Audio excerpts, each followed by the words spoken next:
morning friends, and welcome back to NPTEL online certification course on effective writing.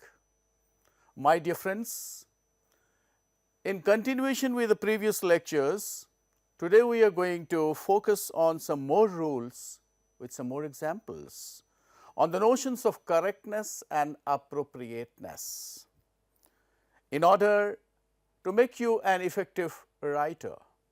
My dear friends, you might feel like I am going to hammer your mind with the rules of grammar, but at the same time all of you have to realize that hammering may have a positive as well as a negative connotation in many of your minds. When we hammer something, maybe you can feel that it may crack or it may also smoothen. I believe that if our minds are hammered with the rules of grammar, our language will be smoothened, and that actually can prompt us to become an effective writer in the days to come. You might remember well that when we talk about effective writing, many of you might be reminded of what the famous English essayist Francis Bacon in his essay entitled Of Studies, in which he says, "Reading maketh a full man, conference a ready man, and writing an exact man." In order to have that exactitude, in order to have that correctness and appropriateness, it is very important that our minds be hammered a little bit so that we can achieve a sort of smoothness in terms of our writing. You remember well that in the previous lectures, while discussing on the various rules of grammar, we have talked about the rules of capitalization, the rules of double negatives, voice, punctuation, preposition, articles, pronouns, agreement, and then we switched over to meaning making or ensuring meaning in sentences and paragraphs. We also saw the use of how we can make our sentences effective by the right choice of words.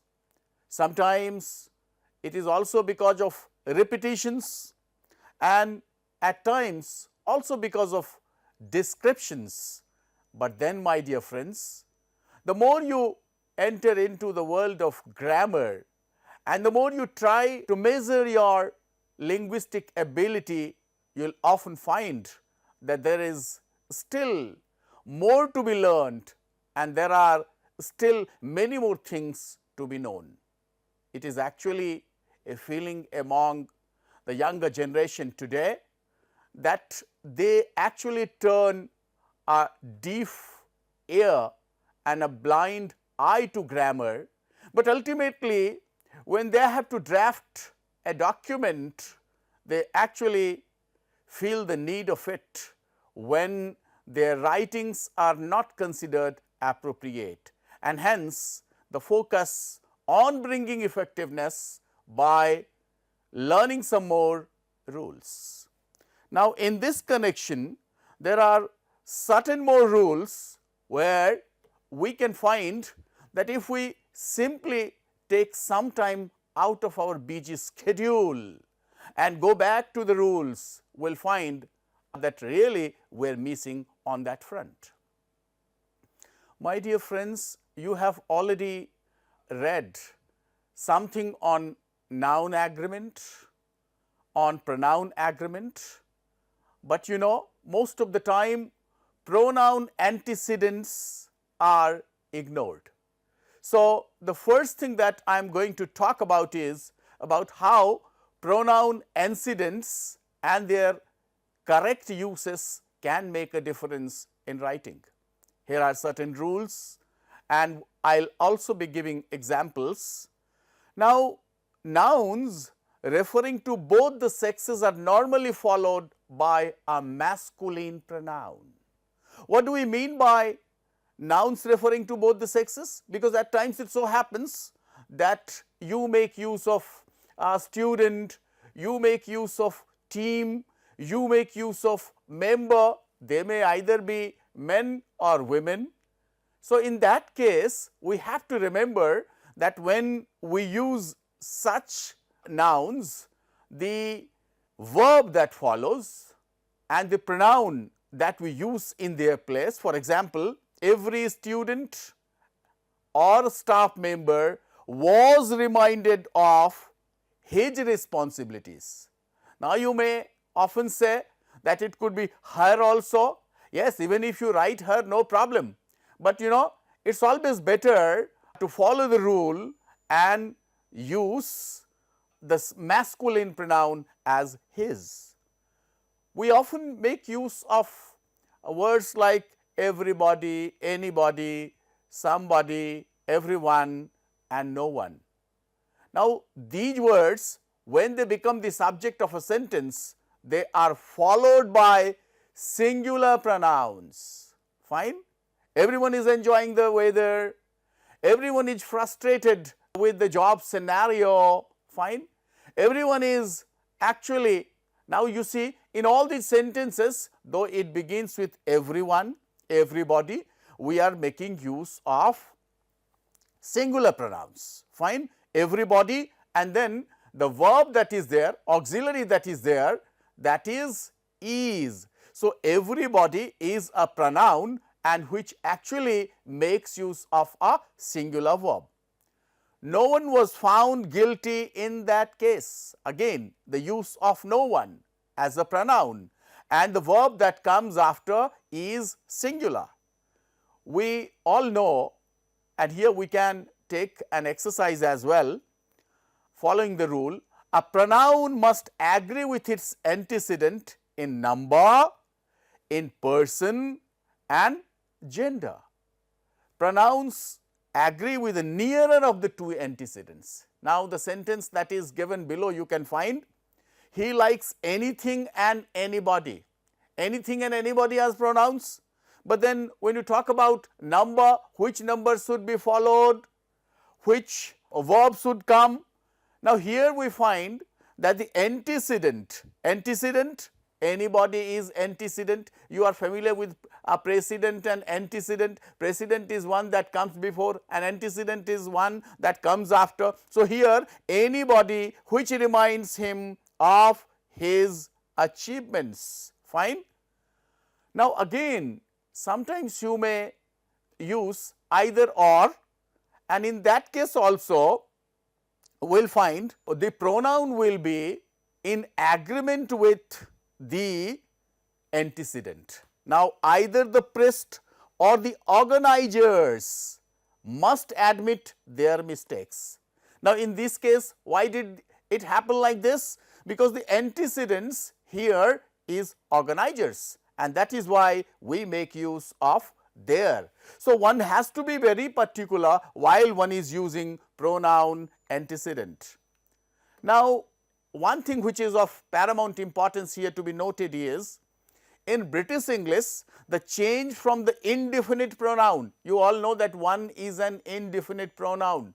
Indefinite pronoun when, I mean, it is not definite, it may be anybody, no, there is no name. So, one. So, indefinite pronoun one is considered incorrect while using it in British English.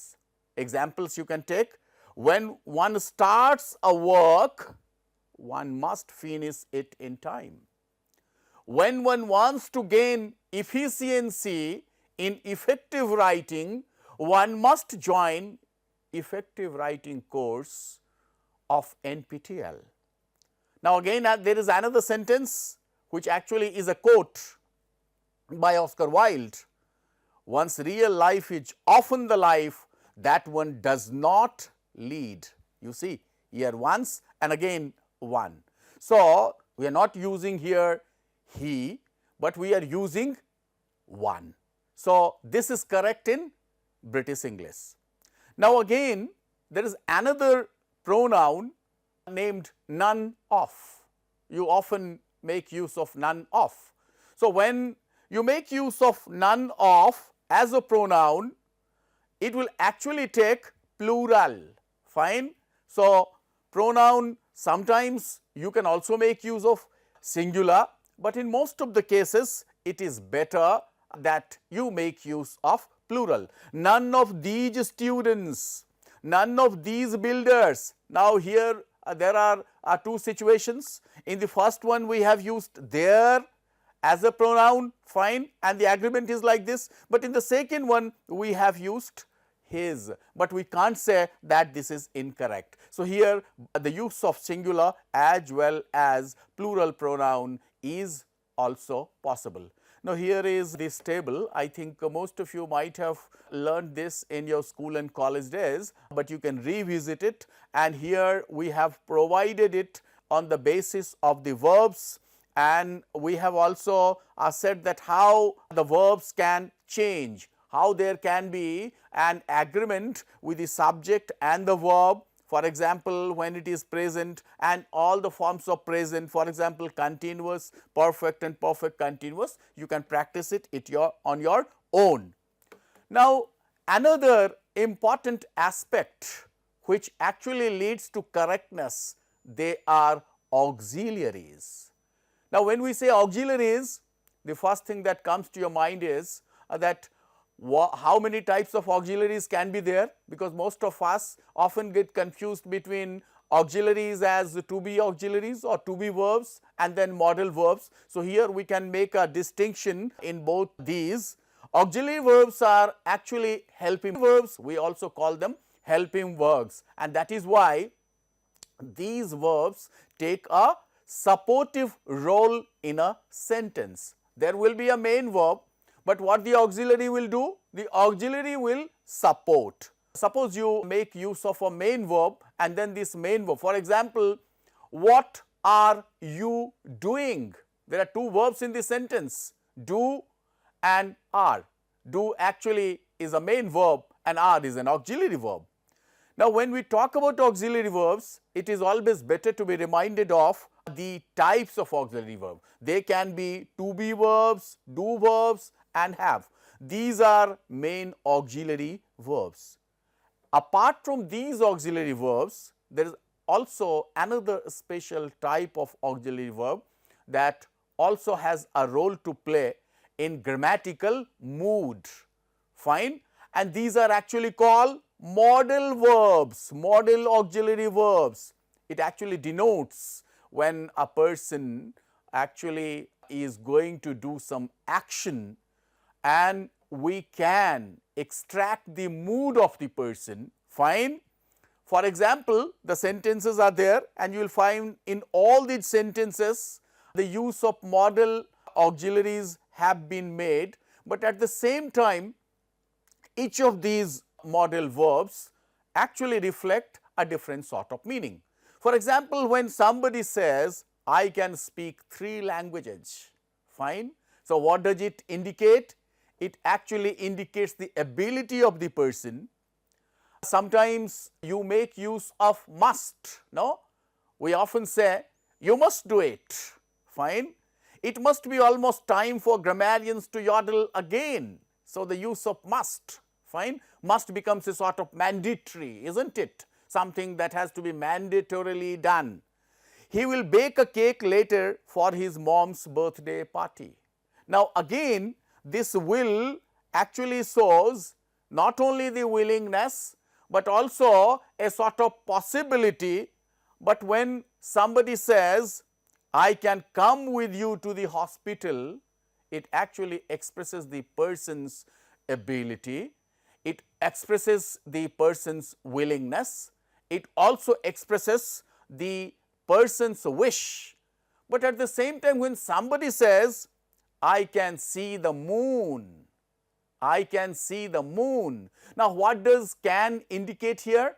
Can indicates the person's ability, meaning thereby he is in such a position that he can see the moon. Now, don't you find that this is very interesting? my dear friends, to get an expertise in models, it requires a lot of practice, and I think you have ample time. If you really can devote, you can find yourself better at bettering your ability of making use of auxiliaries, both models as well as to be. Now, on the right hand side, you can find in the table, I have already provided the model auxiliary verbs, and the moment the tense changes, the form of the verb also changes. For can becomes could, may, might, shall, should, will, would, dare, and then must. These are common auxiliaries that people often use. Now, another type of grammatical category is inversions. Now, you might often find, and you might often ask also, what are these inversions? Do I also need inversions or the uses of inversions in correcting my language? Yes, of course. The moment a person makes use of inversion, he or she can show the mood of the person, or he or she can also express the structure, and it is structure that matters most when you write something, because we write for several occasions. We do not write only for official purposes, we also write for some informal purposes, we write for some other occasions also, and in such a situations you will often find that one can make use of inversions. So, how can we define inversions? Inversions can be explained as a situation where, you invert. Invert means you actually change the order. You change the order of a sentence, fine, from its usual position to a different one. Now, here are several examples given, and you can find that how the places of these words have been changed. Let us take the first sentence. She did the work so nicely. Now, here so nicely has been used in the middle, but then if you simply change it, so nicely did she do the work that everybody started liking her. Again, sometimes we begin a sentence with hardly, and it also changes the meaning. It actually gives a negative meaning. Hardly had she reached the station, then the train started. Negative meaning, isn't it? Sometimes in order to give emphasis, we bring these inversions in the beginning, and they can be positive, they can be negative. To such an extent did he go to get his work done. Here we are talking about to what extent a person could go in order to get one's work done. So, don't you find that this is very interesting? And actually poets often make use of inversions in order to make the language embellished, in order to make the language beautiful, my dear friends.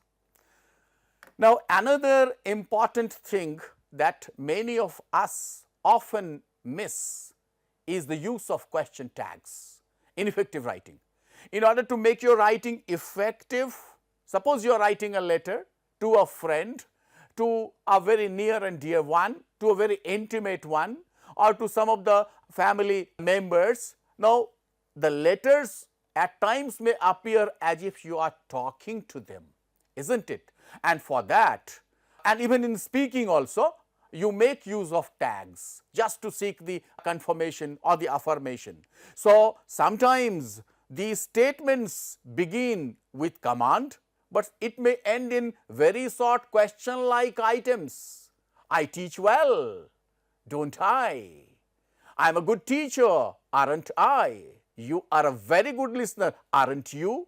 In most of the cases you will find the tags that are there, if actually in the first one, when you begin the sentence, if it is positive, the tag will be negative, and if it is negative, the tag will be positive. For example, none of us went there yesterday. Now, the sentence gives a negative meaning, but then what we do? We bring a positive one. Did we? Fine. Please keep quiet. Now, there is another type of tags also. Please keep quiet. Will you? Please listen to my lectures. Will you? sometimes you also provide a sort of proposal and then you say, let's join the talk, shall we? Now, you see, if you know all these, I think it will actually help you a lot in making your sentences effective. Again, another difficult thing is the use of relative clause, and these relative clauses, they also denote a sort of meaning. It is actually relative, it has to depend on some other clause, and that clause actually modifies a noun or a noun phrase. There it can be of two types, defining and non-defining. So, when you make use of a defining relative clause, you actually make it very definite. The girl who cannot dance says the band cannot play. So, what is the role of the relative clause who here? It actually limits.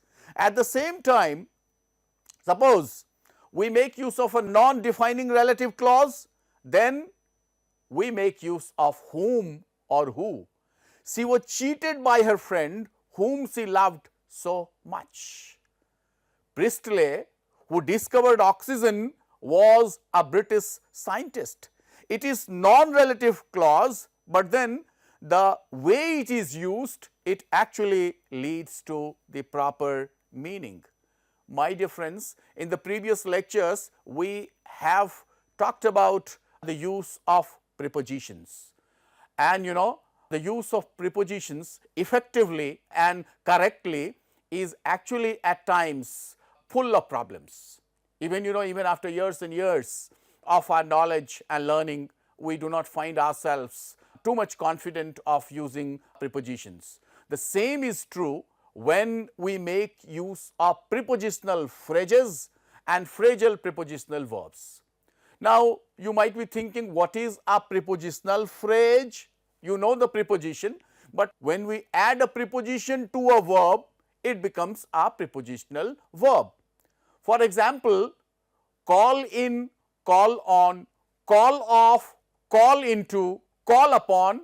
Now, all these are prepositional phrases. For example, you might often find that when you are in a conference or seminar, you are going to introduce somebody, then you say, I will now call on Professor Sharma to inaugurate this seminar. Call on. This is actually a prepositional phrase. Again, there can be phrasal verbs where what you do is you again bring a verb and then you bring a preposition. Turn down one's request. Put aside your problems and work for the present. Then again the third category will be phrasal prepositional verbs. Now, how is it constructed and how you can make use of it in the sentence? So, here verb will come, then adverbial particle will come, and then preposition will come. There are several examples given, you can read it and you can practice it on your own, but I can take one or two.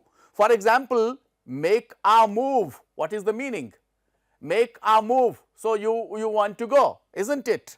Sometimes you say fall short of. You see, fall is a verb, short is an adjective, and off is a preposition.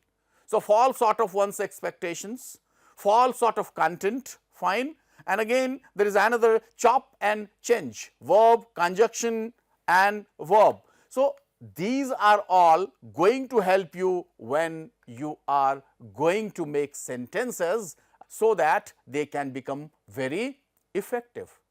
My dear friends, as I mentioned earlier, that we do not only write for official purposes, and even in official purposes sometimes you have to draft a speech, sometimes you have to write something just for the sake of entertainment in a party or whatsoever. So, in all these, you must also be familiar with the use of some figures of speech.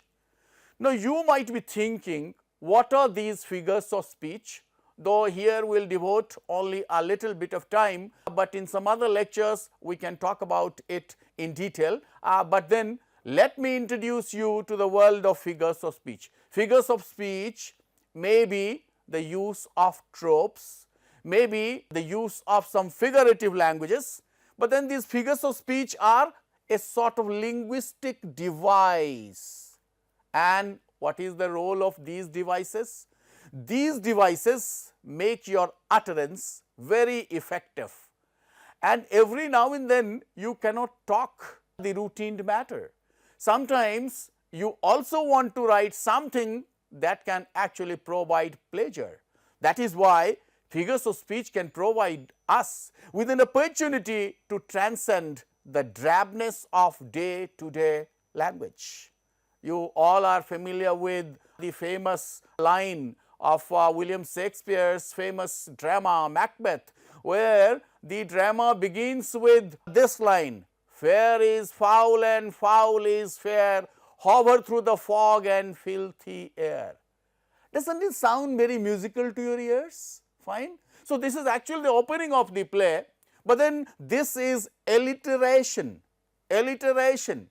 So, what do we mean by alliteration? It is actually repetition of the same sound, same consonant sound it may be. Fair is foul and foul is fair. Likewise, at times you may make the use of anagram. Suppose you have been asked to write a speech, and when you are asked to write a speech, you are given the opportunity, isn't it? So, what do? You are given the opportunity, and in that opportunity you will find you can make use of several things. What are these? The one such is anagram, isn't it? For example, let us see, "How well her name and army doth present, to whom the Lord of hosts did pitch his tent." Sometimes, just for pleasure also, you actually try to change the order or rearrange the order of the words, and while rearranging you get a new word. Fine. Now, in this you can find from George Herbert, "How well her name and army doth present." Army. So, this army letter, if it is rearranged, it will become Mary. On the right hand side you can find, you can also try your level best. "O draconian devil." Now, this if it can be rearranged, it can become Leonardo da Vinci. Sometimes when you make use of words silent, it can be rearranged as listen, or listen can be rearranged as silent, mate can be rearranged as team. Fine. Debit card can be rearranged as bad credit. So, there are n number of ways. This is just an exercise, but then this actually can give you a sort of pleasure. I was earlier talking about speeches. Now, when you are going to write a speech, you will find that you want to make your speech very rhetorical, isn't it? Very flowery. And how can it become flowery? How can it become pleasing to the ears of audience? Now, here you see we have taken one from Judges of Bible, and in anaphora, this term, this figurative device is called anaphora, where you will find the beginning lines, some of the words will be repeated. "At her feet he bowed, he fell, he lay down. At her feet he bowed, he fell. Where he bowed, there he fell down." Now, you see, "at her feet" has been repeated in 2 sentences. Sometimes, again I have taken one from one of the most famous speeches, "Give me liberty or give me death. You are damned if you do, and you are damned if you don't." My dear friends, who does not remember the beautiful line of one of the famous novelists, Charles Dickens, A Tale of Two Cities, which actually begins with a very beautiful line and which is a burning example of anaphora. "It was the best of times, it was the worst of times. It was the age of wisdom, it was the age of foolishness. It was the epoch of belief, it was the epoch of incredulity. It was the season of light, it was the season of darkness. It was the spring of hope, it was the winter of despair." Don't you feel that if we can also try our hand on writing like this by making use of anaphora, our writing will also become smooth and beautiful. Again, sometimes you want to play with words, fine, and there is a device called antithesis.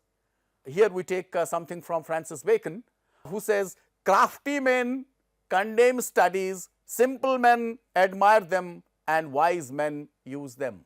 Now, here I also want to point out the fact how we have in one of the previous lectures talked about the use of semicolons, and here not only has Francis Bacon made proper use of semicolon, but he has also made use of a literary device called antithesis, crafty, simple, wise, isn't it? How important and how, I mean, how pleasant it is to hear that. Then again there comes another device called apostrophe. In apostrophe, you know, what you do is you actually hail somebody, you address somebody, Milton, thou shouldst be leaving at this hour. I mean, expressing a sort of, you know, despair, but at the same time addressing. And again, who doesn't remember one of the beautiful lines by Shakespeare from the play Hamlet, where he says, frailty, thy name is woman. Again, another literary device which you can at times use is assonance. We have already talked about alliteration. Here we talk about assonance, where the same vowel sounds, fine, will be repeated. There I couch when owls do cry, on the bat's back I do fly. Now you can make, you can feel how the use of vowel sounds have been very effectively used. Consonance is when you make use of consonantal sounds. The curfew tolls the knell of parting day, from Thomas Gray's elegy written in a country churchyard. Another thing that is of course to be learnt is the use of conceits. You know, language has a sort of quality that if you have developed a sort of expertise in it, you can play with it the way you want. Sometimes you make use of conceit. Now, what is this conceit? Those who are adept at literature might have read the poems of John Donne, where he uses metaphysical conceit. But before that, let us try to understand what is conceit. Conceit is actually a sort of figure of speech which is extremely ingenious and fanciful, parallels between apparently dissimilar or incongruous objects. I mean, when you make a sort of comparison, what you do is you actually compare with dissimilar images. In literature, you have already learnt about how you make use of similar things when you talk about simile, but sometimes you can make use of dissimilar things also. Sometimes your, comparison may be implied, sometimes your comparison may be very explicit. So, let us make use of one quote from Shakespeare, Elizabethan conceit you can call it. See how she leans her cheek upon her hand. Oh, that I were a glove upon that hand, that I might touch that cheek.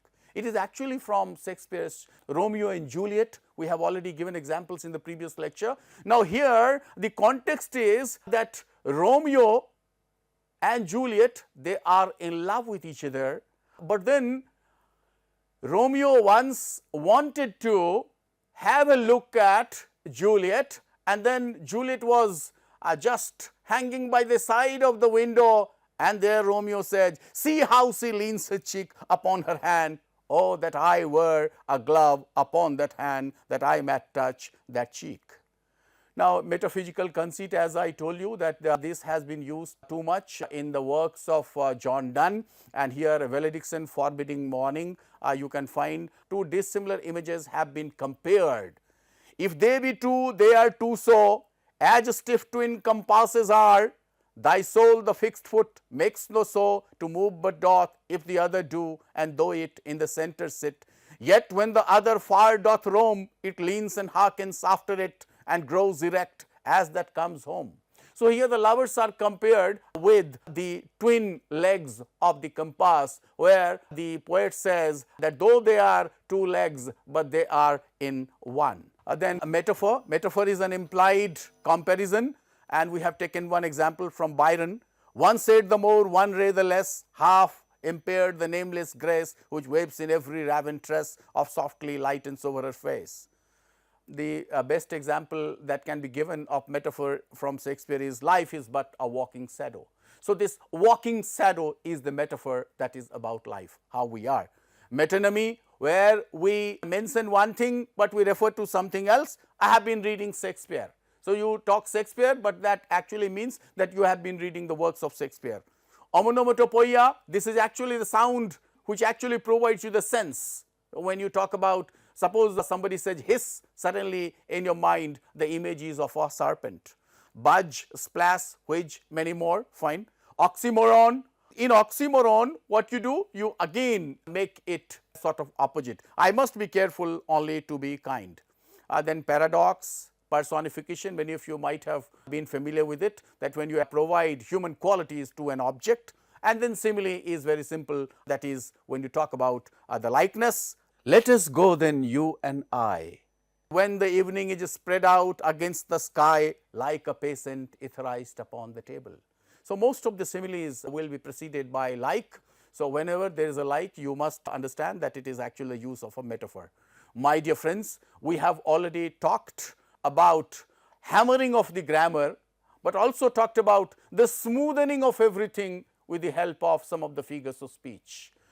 Before we come to end this lecture, let me make a use of a very famous quote by Confucius, who says, "If I am walking with two other men, each of them will serve as my teacher. I will pick out the good points of the one and imitate them, and the bad points of the other and correct them in myself." I do hope you will take some cue out of it, that when you are walking with two people, what you do is you must take out the good points of the one and imitate them.